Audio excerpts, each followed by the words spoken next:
Mr. Gachagua, when we announced that we were having this interview, we received overwhelming feedback from many Kenyans, including those on social media, and many asked why we are talking to a tribalist tonight. Narratives are created in this country, and my former boss, William Ruto, is a master of narratives. He's very good. And when he's okay with you and you are friends, he says nice things about you. When I and him were getting along, when I was assisting to be president, he had very kind words about Rigathi Gachagua, a great mobilizer, a people's man, a great strategist, a man who loves the people, a man who cares about the people issues. But the minute we fell out, he labeled me as a tribalist. And it's something that he has been preaching in every meeting so that he can justify to the people of Kenya why, after I helped to make him president, he hounded me out of office. He had to create a narrative because he had to come with something that can sell. Yvonne, the man before you is a great nationalist. He's a man who loves Kenya, who has never uttered anything negative against another community. He loves his community, yes, but that does not mean he hates other communities. I would challenge anybody with a single utterance that Rigathi Gachagua has ever made against another community. And if you want to know that this man is a nationalist, against all odds, when Uhuru Kenyatta, my kinsman and my former boss, wanted me to support Railaodinga, and he is my kinsman, had I been tribal, I would have listened to Uhuru Kenyatta. I went ahead to support William Ruto. When I supported William Ruto, I knew he's not a Kikuyu, he's not Embu, he's not Meru, he's a Kalenjin, but I did support him. And my community, the one that I had, supported him to a man. In fact, we gave him 87% of our votes, and the other 13%, there was another guy from Kikuyuni called Mwaura. We didn't give him the 13%. We gave 13% to Railaodinga alone. That tells you that Rigathi Gachagua and his people are not tribal. William Ruto and his community, how many votes did they give Railaodinga? None. All their votes went to their man, their kinsman. But us, we gave 13% to Aluo. We gave 87% to a Kalenjin. And it's not that we did not know. We were quite conscious that they don't speak our language. Mr. Gachagua, the people who are calling you a tribalist and those who are calling you an ethnic extremist are Kenyans. So I'm talking about the feedback that viewers, ordinary Kenyans from all walks of life, of course, because are the narrative saying, has been driven. Yeah, so this is not the president speaking. These are Kenyans who are saying this. I am saying the narrative has been driven and perpetuated by William Ruto and his supporters, who are unhappy that I don't support him anymore, since they have nothing else against me. I'm a man of incredible integrity. I'm a man with proven track record of performance. They have nothing else they can say against Rigathi Gachagua. So William Ruto and his supporters, they are the ones you are calling Kenyans. So they are Kenyans, yes. They are the ones who drive that narrative. But so I challenge... those are President William Ruto's supporters, yes, those yes. who say that? Yes, they are Is that your contention tonight? They are his tonight? supporters. They are the Ndwales of this world, you know, the Oscar Sudis of this world, the Farouk Kibets of this world. These are President William Ruto supporters, and they are beef with me. When I was supporting William Ruto, they had very kind words for me. They were saying I'm the best guy they have ever met, you know, a nationalist, a patriot. But when we parted ways and I decided to shift my support from him to elsewhere, the only thing they can do is call me a tribalist. I would like to challenge William Ruto and his cronies to produce a single video in this country, Rigathi Gachagua making remarks that are negative against another community. Okay. I want to give some context to what some of your critics say. You've just returned from the United States, where you were there for about a month and a half. Yes. And you addressed people from Mount Kenya. From your itinerary, we also noted that you met people from other communities as well. Yes, I did. The Kisis in Minnesota. Yes, I did. We're told also you met the Kambas in Washington, D.C. Yes, I did. And I'm not sure, but the Somalis also? Yes, I did. You met them? Yes. I'm not sure where that was. But Mr. Gachagua, some would ask then, why are you comfortable meeting Kenyans along tribal lines as opposed to their nationality? Yvonne, there are no Kenyans who sit somewhere as Kenyans. If you go to the United States, people have community organizations that were not established by Rigathi. I have not been to America for a long time. But when you go to America, you find the people from the mountain have their own organization. The Abagusi have their own organization. The Ma have their own organization. The Kamba people have their own organization. The Mlembe nation have their own organization. And let me tell you, Yvonne, let people not pretend that communities don't sit together and talk the same language. God, in his own wisdom, created people with an identical language. And people tend to congregate around each other to discuss their issues. So when the Abagusi community invites me to address them in the United States, do I tell them I cannot meet you until you call the Kambas and you call the Maasais and you call the Why others? not? Why not, Mr. Gachagua? Why should I? Why not meet them as a group of Kenyans, as nationalists, as patriots? But I'm asking, I attend those meetings on invitation. You don't go to arrange people how to invite you. You own an invitation. If the Abagusi people say, come, first and foremost, I went to Baltimore, and the Abagusi people said, tomorrow is Sabbath day. Can you come and join us in church? I did. And when I was there in church, there was an interpreter. The preacher of the day was preaching in English, but there was an interpreter in Abagusi, because those people speak their language. And by the way, Yvonne, let nobody feel embarrassed about speaking the language. Even the preamble of the Constitution acknowledges the ethnic diversity of the Kenyan nation and why people must be proud of where they come from.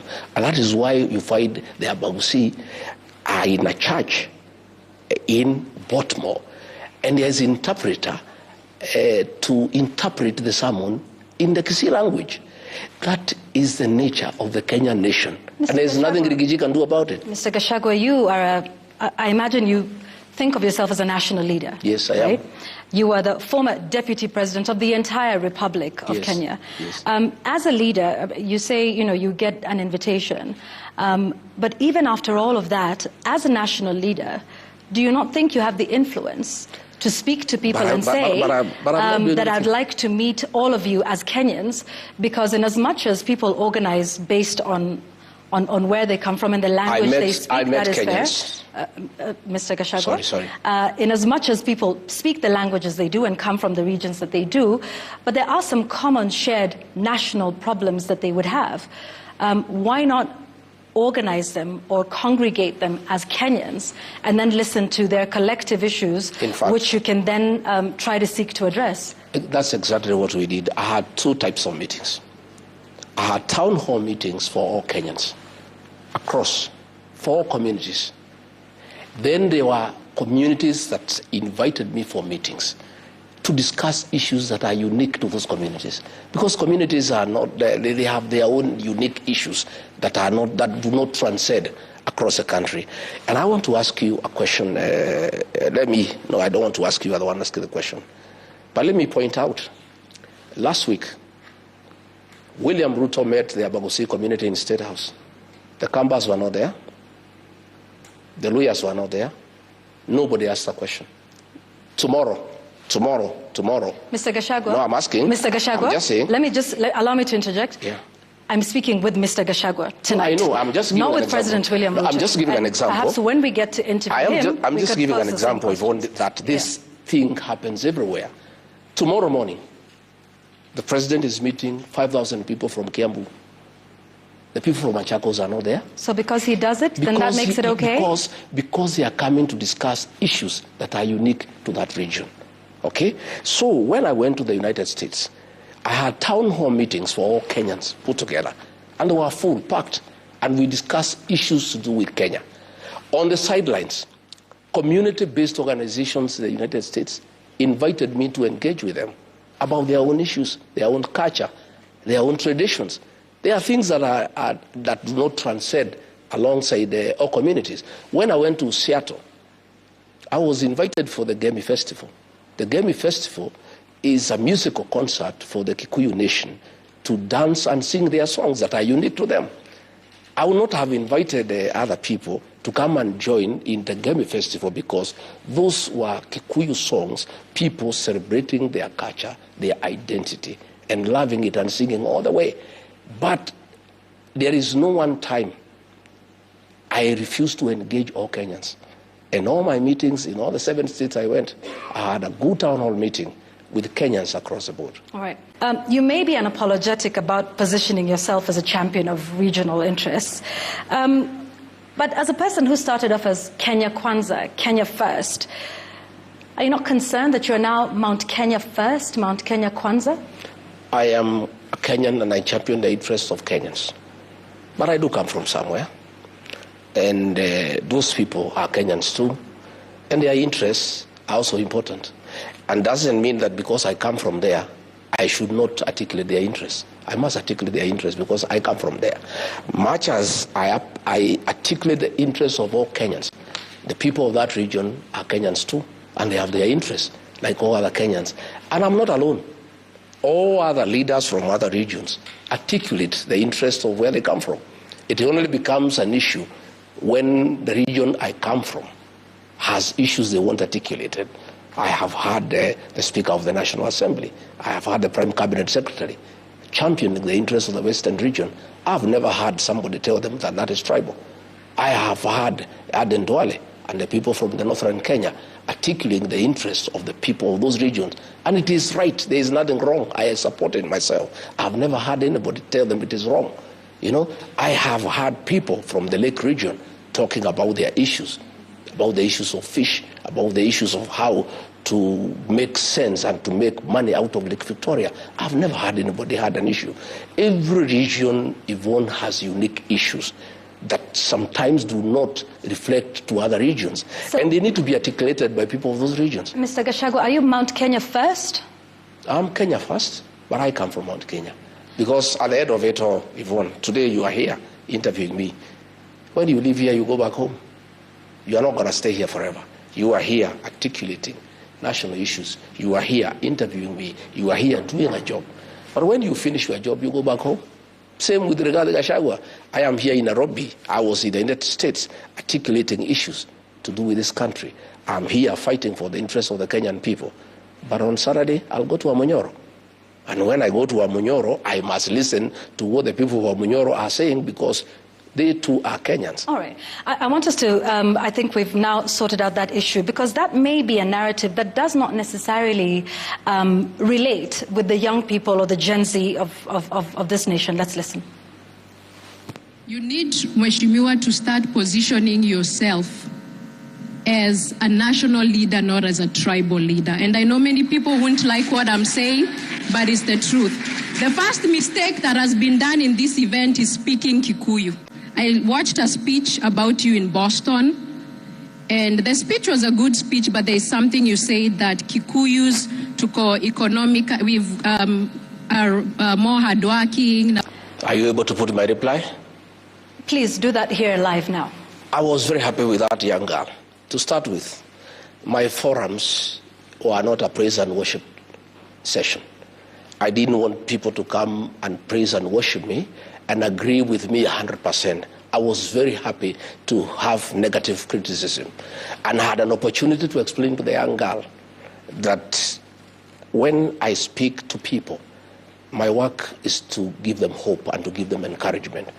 When I met some Mount Kenya people in Boston, they are business people there, I had to affirm them and say what is their place in our growth of our economy. What do you think is the place of the Mount Kenya people in the economy? They are hardworking. I said you people are hardworking. You are industrious. You are central in the Kenyan economy. And I'm very happy that the same industry I see back home is what I see here in Boston. And you must continue with that spirit.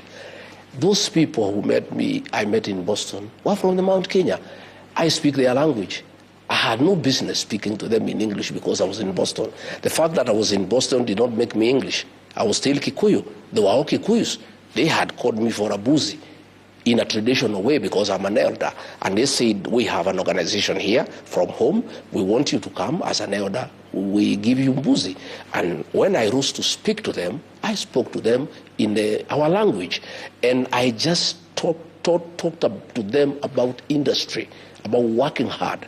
And I was very happy with what they are doing. And I told them even back at home, this community is hardworking and it plays a very central role in the economic development of our country.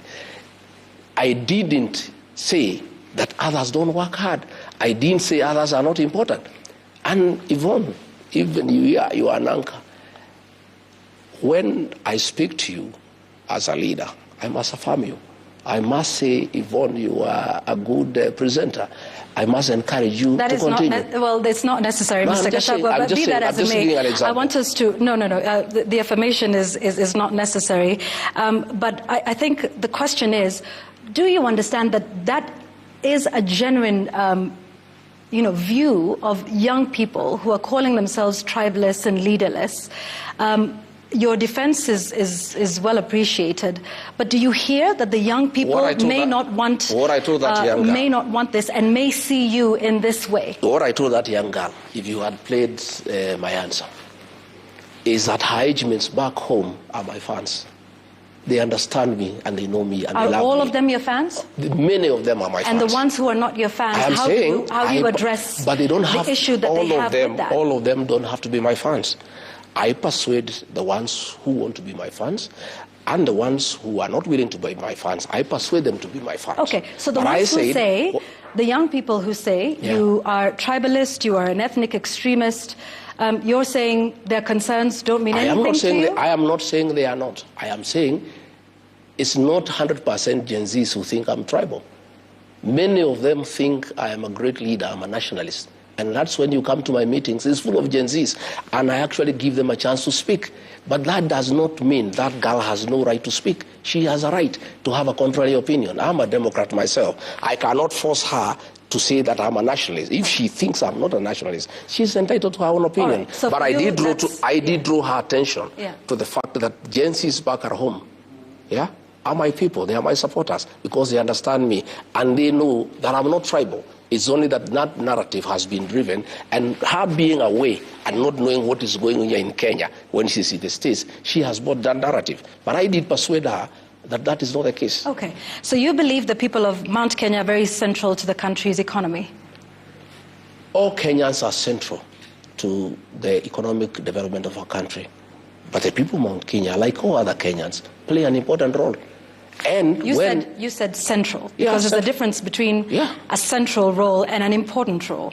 Not everybody can be at the center, right? I'm saying central means that they are very, very, very instrumental in business. If you go wherever town you go in this country, they are there doing business with other Kenyans.